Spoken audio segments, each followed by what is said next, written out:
കാട്ടുചോലക്കുളിരലയോട് കാറ്റു പറഞ്ഞൊരു കഥയാണീ.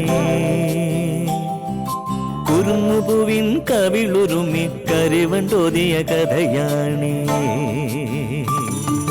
കാട്ടുചോലക്കുളിരലയോട് കാറ്റു പറഞ്ഞൊരു കഥയാണീ. കുരുന്നുപൂവിൻ കവിളുരുമി കരിവൻ തോതിയ കഥയാണീ. കഥ കഥ കഥ കാക്കത്തൊള്ളായിരം, കഥ കഥ കഥ കാക്കത്തൊള്ളായിരം.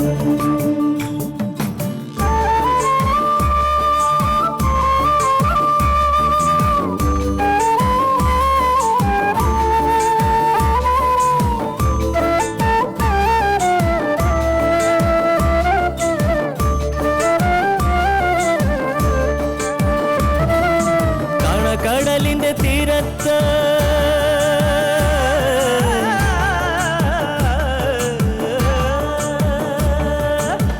കടലിന്റെ തീരത്തണയണ തിരകൾ പറയണ കഥയാണ്. കായലോളത്തിലെ കളിയോടം കണ്ട കന്നിനിലാവിന്റെ കഥയാണ്. പടവരമ്പത്തെ പുൽനാമ്പിനോട് പുലരി പറഞ്ഞൊരു കഥയാണ്. മാനം മുട്ടണ കൊടുമുടിയോട് മൂവന്തി പറയണ കഥയാണ്. മൂവന്തി പറയണ കഥയാണ്. കഥ കഥ കഥ കാക്കത്തൊള്ളായിരം. ഗംഗയുടെ ഇപ്പോഴത്തെ മാനസികാവസ്ഥ നമ്മൾ ഊഹിക്കുന്ന പോലെ ആവില്ല. ഒരാവേശത്തിന് പുറപ്പെട്ടു. നേരം വെളുത്തപ്പോഴായിരിക്കും ചെയ്തത് തെറ്റാണെന്ന് തോന്നലുണ്ടാവുക. പിന്നെന്ത് ചെയ്യാൻ? മടങ്ങിപ്പോരാൻ സമയവും വൈകി. അതൊരു വല്ലാത്ത ശ്വാസം മുട്ടലാണ്. ഇതൊക്കെ നമ്മൾ വിചാരിച്ചു കൂട്ടുന്നതല്ലേ? എല്ലാരെയും കബളിപ്പിച്ചെന്നോർത്ത് അവളിപ്പൊ ചിരിക്കുകയാണെങ്കിലോ? എനിക്കങ്ങനെയാ തോന്നുന്നേ. കുറഞ്ഞ പക്ഷം ശാരദേച്ചിയുടെ കാര്യമെങ്കിലും ഓർക്കണമായിരുന്നു. മനുഷ്യപ്പറ്റില്ലാത്ത കുട്ടി. ഉമയോട് ഗംഗ ഒരു വാക്കുപോലും സൂചിപ്പിച്ചില്ലെന്ന് പറയുമ്പോൾ അത് വിശ്വസിക്കാൻ പ്രയാസമുണ്ട്. ഇന്നലെ രാത്രി മുഴുവൻ നീ ഇവിടെ ഉണ്ടായിരുന്നല്ലേ? ഗീതേച്ചിയും ഭർത്താവും ഒക്കെ ഒരു റൗണ്ട് തന്നെ ചോദ്യം ചെയ്ത് കഴിഞ്ഞു. ഇനി അച്ഛന്റെ ഊഴാണോ? അല്ല, ഞാനൊന്നും ചോദിക്കുന്നില്ല. പോണമെന്ന് തോന്നി ഗംഗ പോയി. അനുഭവിക്കുന്നത് ഇവിടെയുള്ളവരാണല്ലോ. അച്ഛനും അമ്മയും ആയതുകൊണ്ട് മാഷും ശാരദാമ്മയും അനുഭവിക്കാൻ ബാധ്യസ്ഥരുമാണ്.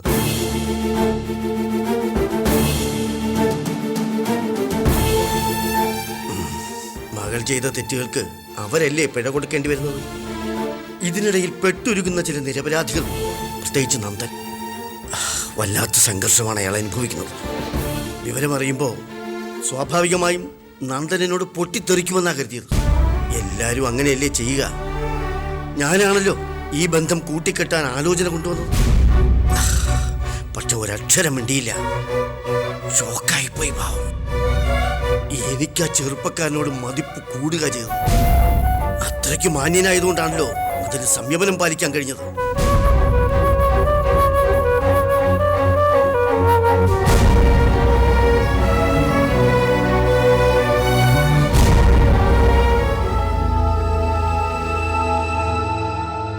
ഒന്നാലോചിച്ചാൽ ഈ സംഭവം ഏറ്റവും ദോഷമായി ബാധിക്കുന്നത് നന്ദനെയാണ്. കല്യാണ ദിവസം വധു ഒളിച്ചോടിപ്പോയെന്ന നാണക്കേട് ഒരിക്കലും ആയില്ല. പരിഹാസത്തോടെ നാട്ടുകാരിനെ അയാളെ കാണും. ചുരുക്കത്തിൽ ഒരു പാവം ചെറുപ്പക്കാരന്റെ ഭാവി ഇരുട്ടിലായി. അച്ഛൻ പറഞ്ഞ് ശരിയല്ലേ മോളെ? അറിയില്ല. നന്ദനെ പോലൊരു പയ്യനെ കിട്ടാൻ ഏതൊരു പെൺകുട്ടിയും ഭാഗ്യം ചെയ്യണം. ഗംഗയ്ക്ക് ആ ഭാഗ്യം ഇല്ലാതെ പോയി. കല്യാണ പെണ്ണ് സ്ഥലം വിട്ടെന്നുള്ള വിവരം അവരുടെ കൂട്ടത്തിലുള്ളവരൊക്കെ അറിഞ്ഞോ? ഇല്ല, നന്ദനെ അമ്മാവനെ മാത്രമേ അറിയിച്ചിട്ടുള്ളൂ. പൊതുവായി പറഞ്ഞാൽ കൂട്ടടി നടക്കുന്ന ഭയം. എത്ര നേരം ഇതിങ്ങനെ പൊതിഞ്ഞു വെച്ചോണ്ടിരിക്കുന്നത്? ശാരദേച്ചിക്കൊരു മോളും കൂടി ഉണ്ടായിരുന്നെങ്കിൽ ഗംഗയുടെ സ്ഥാനത്ത് അതിനെ അണിയിച്ചൊരുക്കി നിർത്താമായിരുന്നു. പിന്നൊരു കാര്യമുണ്ട്. അങ്ങനൊരു സഹോദരി ഉണ്ടെന്ന് കരുതി ആ പെണ്ണിനെ നന്ദനെ ഇഷ്ടമാവണമെന്നില്ല. നന്ദനെ ആർക്കാടോ ഇഷ്ടപ്പെടാത്തത്? ഇത്തരമൊരു നിസ്സഹായാവസ്ഥയിൽ നിൽക്കുമ്പോൾ ഒരു സഹതാപം കൂടി തോന്നൂലേ? മോള് പറ, ഇങ്ങനെ ഒരു ചുറ്റുപാട് വന്നാൽ നീ ഗംഗയുടെ ഇളയതായിരുന്നെങ്കിൽ ഒരു സന്മനസ് കാണിക്കാൻ നീ തയ്യാറാവില്ലേ?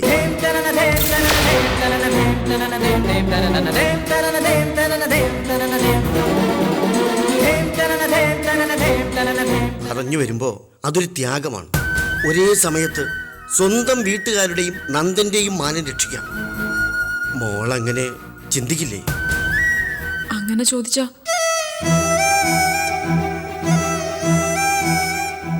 ചിലപ്പോ സമ്മതിച്ചെന്നിരിക്കും.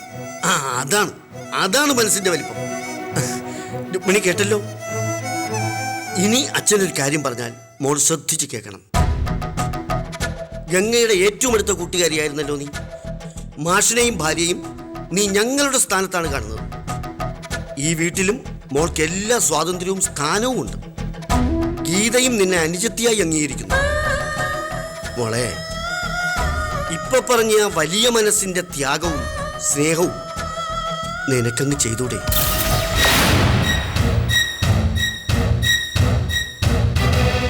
അച്ഛാ,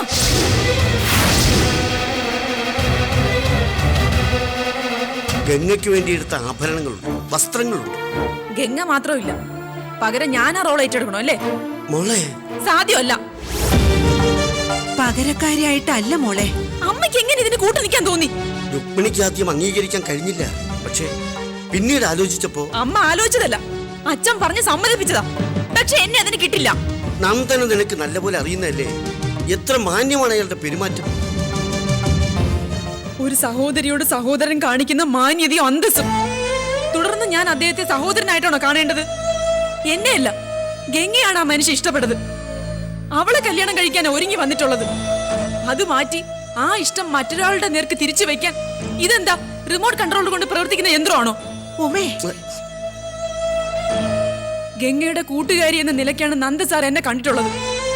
ഇപ്പൊ ഞാൻ അദ്ദേഹത്തിന്റെ കണ്ണിൽ തന്നെ വഞ്ചിച്ചിട്ട് കടന്നു കളഞ്ഞവളുടെ കൂട്ടുകാരിയാണ്. സഹതാപം പോലും നന്ദ സാർ എന്നോട് ഉണ്ടാവില്ല.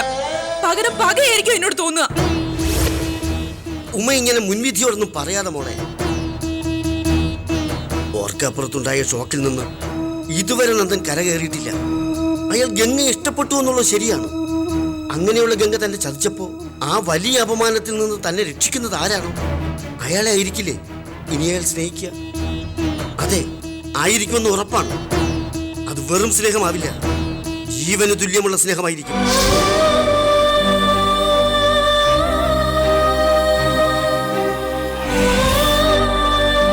വീട്ടുകാരുടെയും നാട്ടുകാരുടെയും മുമ്പിൽ എങ്ങനെ തല ഉയർത്തി നിൽക്കുമെന്നോർത്ത് നീറുകയാണ് നന്ദൻ.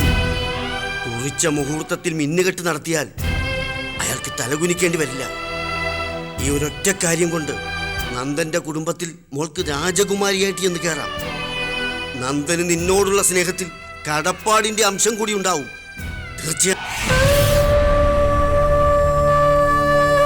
അച്ഛൻ പറയുന്നത് എല്ലാം ശരിയായിരിക്കാം. എന്നാൽ എന്നെ സംബന്ധിച്ച് ഇത് ജീവിതത്തിൽ ഏറ്റവും പ്രധാനപ്പെട്ട കാര്യമോ അല്ല എന്ന് പറയാൻ പറ്റുമോ?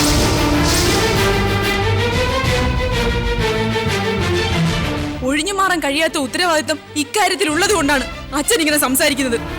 സ്വന്തം മുഖം രക്ഷിക്കണമെന്നുള്ള സ്വാർത്ഥത എന്ന് തന്നെ പറയാം. നീ പറഞ്ഞത് ഞാൻ നിഷേധിക്കുന്നില്ല. പക്ഷേ ഒരു വൃത്തികെട്ടവന്റെ മുമ്പിൽ താലി കെട്ടാൻ വേണ്ടി കഴുത്ത് നീട്ടിക്കൊടുക്കണമെന്നല്ല ഞാൻ ആവശ്യപ്പെട്ടത്. നന്ദനെ പോലൊരു മരുമകൻ, അതായിരുന്നു എന്റെ സ്വപ്നം. ഇപ്പോ അത് നന്ദൻ തന്നെ ആകുന്നു എന്ന വ്യത്യാസമേ ഉള്ളൂ. പക്ഷെ എന്റെ മനസ്സ് അനുവദിക്കുന്നില്ല. പകരക്കാരിയായി പെട്ടെന്നൊരു വേഷം കിട്ടി, അത് ശരിയാവില്ല അച്ഛാ. അച്ഛൻ ഉത്തരവാദിത്തമുള്ള കാര്യമായതുകൊണ്ടാണ് നിർബന്ധിക്കുന്നതെന്ന് നീ പറഞ്ഞില്ലേ? ഒന്നോർത്ത ഉമ്മയ്ക്കുമില്ലേ ഉത്തരവാദിത്തം? ആലോചിച്ചു നോക്കിയ അച്ഛനുള്ളതിനേക്കാൾ കൂടുതൽ ഉത്തരവാദിത്തം. അതെങ്ങനെ പറയാം. ഗംഗ നല്ല കുട്ടിയാ, മാധവ് മാഷിന്റെ മോളാ. അത്രേ അച്ഛൻ അറിയാമായിരുന്നുള്ളൂ.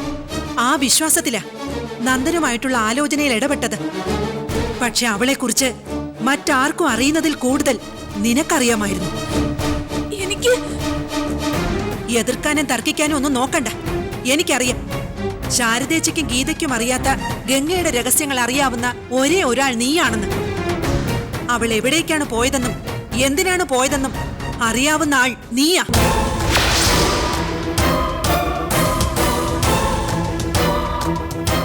ഇന്നലെ ഇങ്ങോട്ട് നോക്ക്. ഇന്നലെ ബ്യൂട്ടി പാർലറിലേക്കെന്നും പറഞ്ഞ് നിങ്ങൾ പോയത് അവിടേക്കല്ലെന്ന് എനിക്ക് സംശയമുണ്ട്. എങ്ങോട്ടായിരുന്നു എന്ന് ഞാൻ ചോദിക്കുന്നുമില്ല.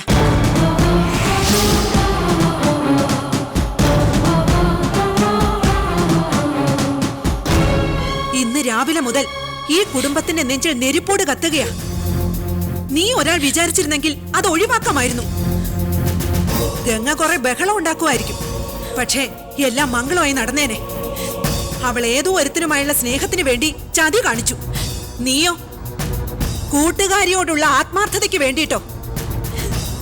എന്നിട്ടാ കൂട്ടുകാരി രായ്ക്ക് രാമാനെ ഇറങ്ങിപ്പോയിട്ട് നിന്നെ ഒന്ന് വിളിച്ചോ? അവക്കേ നീ ഒരു സഹായി മാത്രമായിരുന്നു, കാര്യം സാധിക്കാൻ ഒരു കയ്യാള്.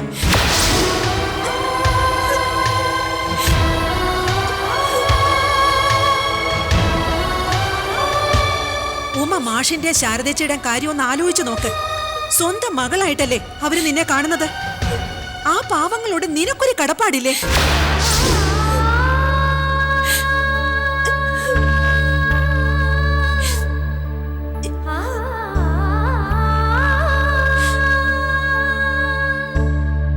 അച്ഛൻ പറഞ്ഞില്ലേ നീ ഒരു ത്യാഗം ചെയ്യുകയാണെന്ന്. ഇത് നിന്റെ മാത്രം ത്യാഗമൊന്നുമല്ല, ഞങ്ങൾക്കും പല ബുദ്ധിമുട്ടുകളും ഉണ്ട്. ഓർക്കാപ്പുറത്തൊരു നിമിഷത്തിൽ മകളെ കല്യാണ മണ്ഡപത്തിലേക്ക് കയറ്റിവിടേണ്ടി വരിക ആലോചിക്കാൻ പറ്റുന്ന കാര്യമല്ല. ബന്ധുക്കൾ മുഴുവൻ എതിർക്കും, അവരെ നേരിടണം. ചിലപ്പോ തറവാട്ടിൽ ഒറ്റപ്പെടാം. ഒക്കെ അറിഞ്ഞുകൊണ്ട് തന്നെ ഞങ്ങള് തയ്യാറായതിന് കാരണമുണ്ട്. ഒന്ന് ഈ ചുറ്റുപാടിന്റെ പ്രത്യേകത, പിന്നെ വിശ്വസിക്കാവുന്ന ഒരുത്തന്റെ കയ്യിലാണ് നിന്നെ ഏൽപ്പിച്ചു കൊടുക്കുന്നു എന്നുള്ള ബോധ്യം.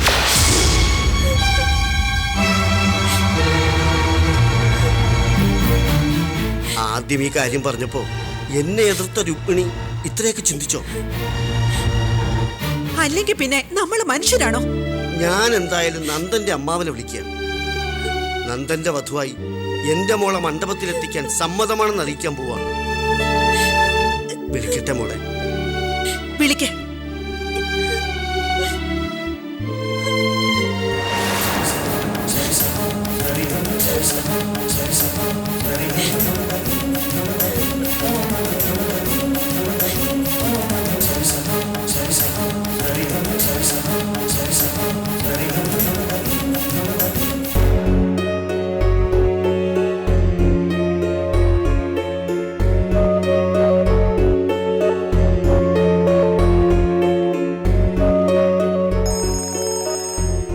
ഭാര്യരാണെന്ന് തോന്നുന്നു വിളിക്കുന്നത്. ഹലോ. സമ്മതം. എന്റെ മോളായിരിക്കും വധു. വേറെ പ്രശ്നമൊന്നും ഇല്ലല്ലോ? അവളുടെ അച്ഛനല്ലേ പറയുന്നത്. ഇതുവരെ സംഭവിച്ചതൊന്നും നമ്മളല്ലാതെ മറ്റാരും അറിയണ്ട. അത് പിന്നെ പ്രത്യേകം പറയണോ? നിങ്ങളെപ്പോ ഇറങ്ങും? ഇറങ്ങാൻ നേരത്തെ ഒന്നുകൂടെ വിളിക്കാം.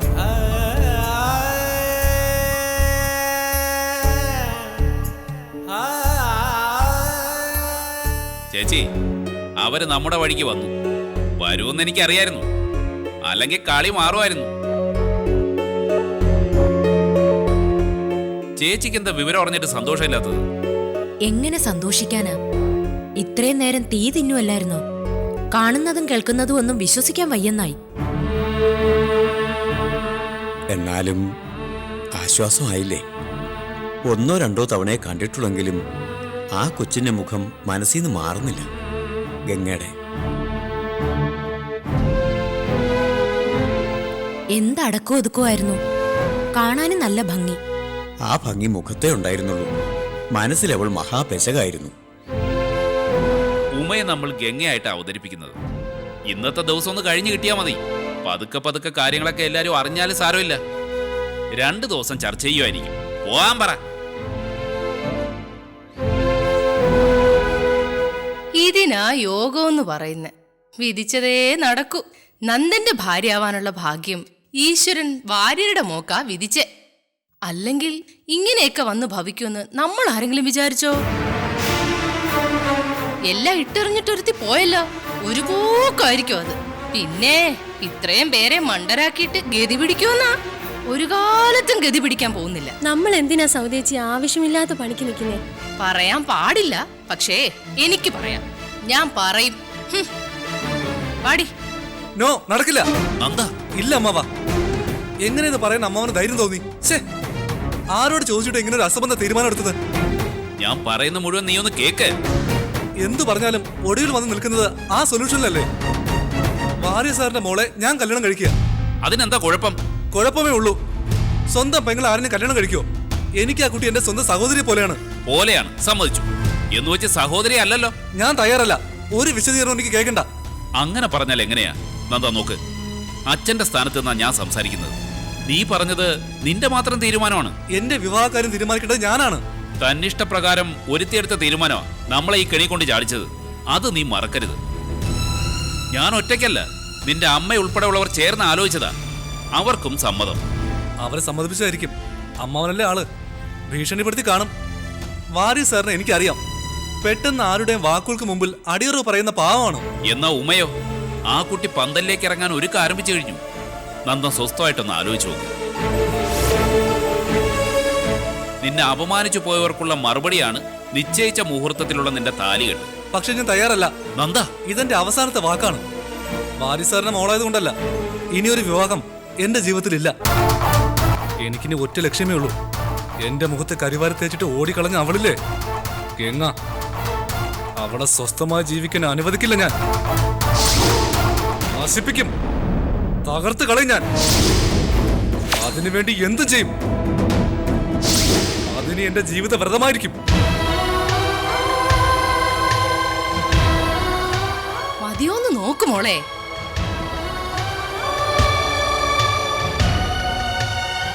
എല്ലാം ഉമ്മയ്ക്ക് വേണ്ടി എടുത്ത പോലുണ്ട്.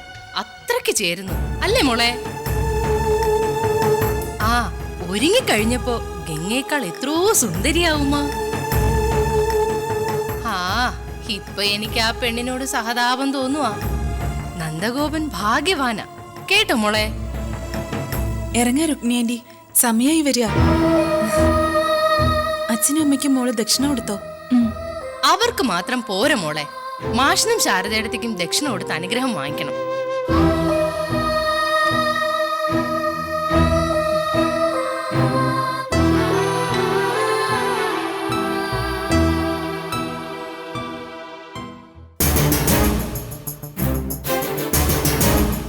അവര് റെഡിയായി ഇറങ്ങാൻ തുടങ്ങുക. ഇറങ്ങാൻ വരട്ടെ വരും സാറേ. ഒരു പ്രശ്നമുണ്ട്. എന്താ രമേശ? നന്ദഗോപൻ ഈ കല്യാണത്തിന് തയ്യാറല്ലെന്നാണ് പറയുന്നത്.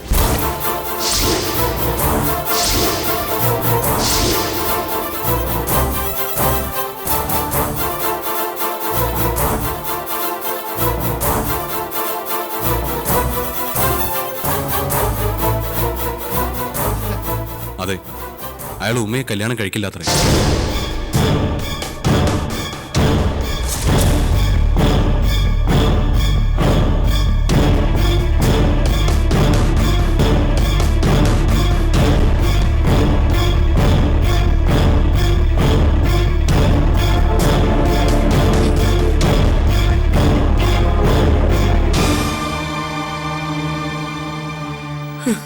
ഈശ്വര, നമ്മളെടുത്ത തീരുമാനം അറിഞ്ഞ് നന്ദൻ ആകെ ദേഷ്യത്തില. വേണ്ടതുപോലെ അയാളോട് സംസാരിച്ച് കാണത്തില്ല. ഉമ ആ പെണ്ണെന്ന് വ്യക്തമായിട്ട് പറഞ്ഞില്ലേടാ? പറഞ്ഞമ്മേ, നന്ദൻ കേൾക്കണ്ടേ? അതിലൊന്നും കാര്യമില്ല. ഒരുങ്ങി നിൽക്കുന്ന ഉമയെ കണ്ട നന്ദന്റെ മനസ്സ് മാറും. നമുക്ക് അങ്ങോട്ട് പോവാടാ. അമ്മ കാര്യം അറിയാതെയാ.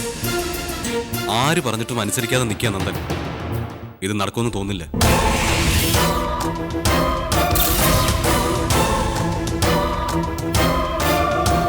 എന്തൊരു പരീക്ഷണമാണ്. ഒന്ന് കഴിയുമ്പോ അടുത്തത്. വെറുതെ നിന്ന കുട്ടിയെ പറഞ്ഞ് സമ്മതിപ്പിച്ചിട്ട് കല്യാണ സാരിയും ആഭരണങ്ങളും അണിയിച്ചു കഴിഞ്ഞു. ഇപ്പോ അത് മുടങ്ങാന്ന് വെച്ചാൽ ശുഭലക്ഷണമല്ല. ഞാൻ വന്ന് സംസാരിക്കാൻ നന്ദനോട്. പ്രയോജനമുണ്ടാവുമെന്ന് തോന്നുന്നില്ല. ആര് പറഞ്ഞാലും അയാൾ നിലപാട് മാറ്റില്ല. കല്യാണം കഴിക്കില്ലെന്ന് അയാൾ പെട്ടെന്നൊരു ആവശ്യത്തിൽ പറഞ്ഞതല്ല. നന്ദൻ എന്തൊക്കെയോ മനസ്സിൽ കരുതിയിട്ടുണ്ട്. പക്ഷെ ഞാൻ ഉമയുടെ കാര്യം നോക്കണ്ടേ? അവളെ പറഞ്ഞു മോഹിപ്പിച്ചിട്ട്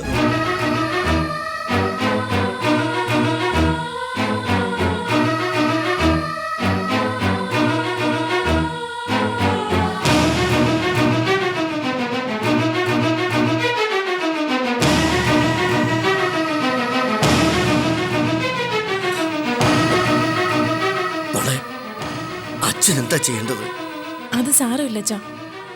ഞാനങ്ങനെ മോഹിച്ചിട്ടൊന്നുമില്ല. ഇവിടെ വെച്ച് അറിഞ്ഞത് നന്നായി.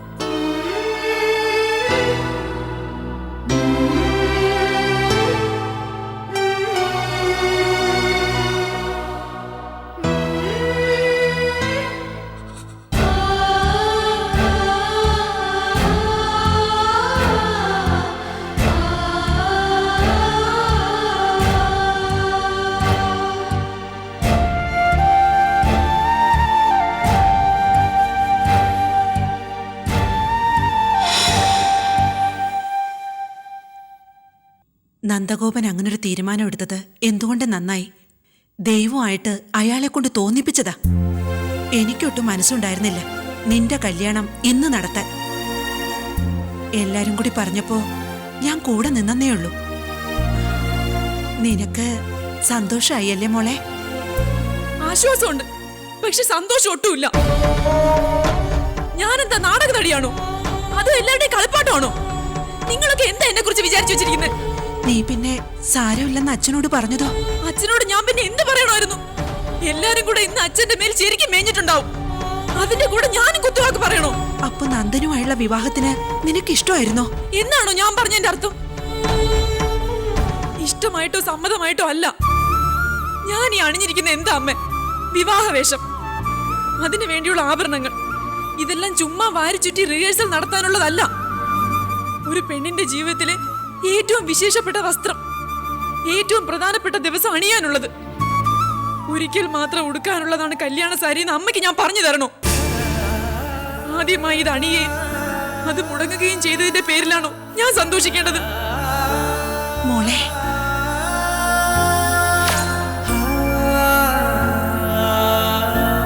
അച്ഛനും അമ്മയും ഇവളെ സ്നേഹിച്ചു. അതിലുപരിയായി നമ്മൾ പ്രേക്ഷകർ സ്നേഹിച്ചു. എന്നിട്ടും ഈ പെൺകുട്ടി ആ സ്നേഹത്തിന്റെ ആഴം തിരിച്ചറിഞ്ഞില്ലേ?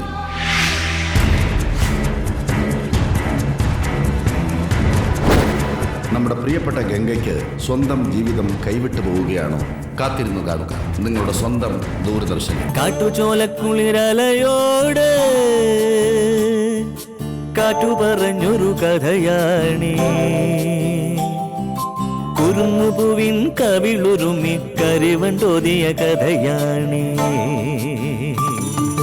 കാട്ടുചോലക്കുളിരലയോട് കാറ്റു പറഞ്ഞൊരു കഥയാണേ, കുരുന്നുപൂവിൻ കവിളുരുമി കരിവണ്ടോതിയ കഥയാണേ.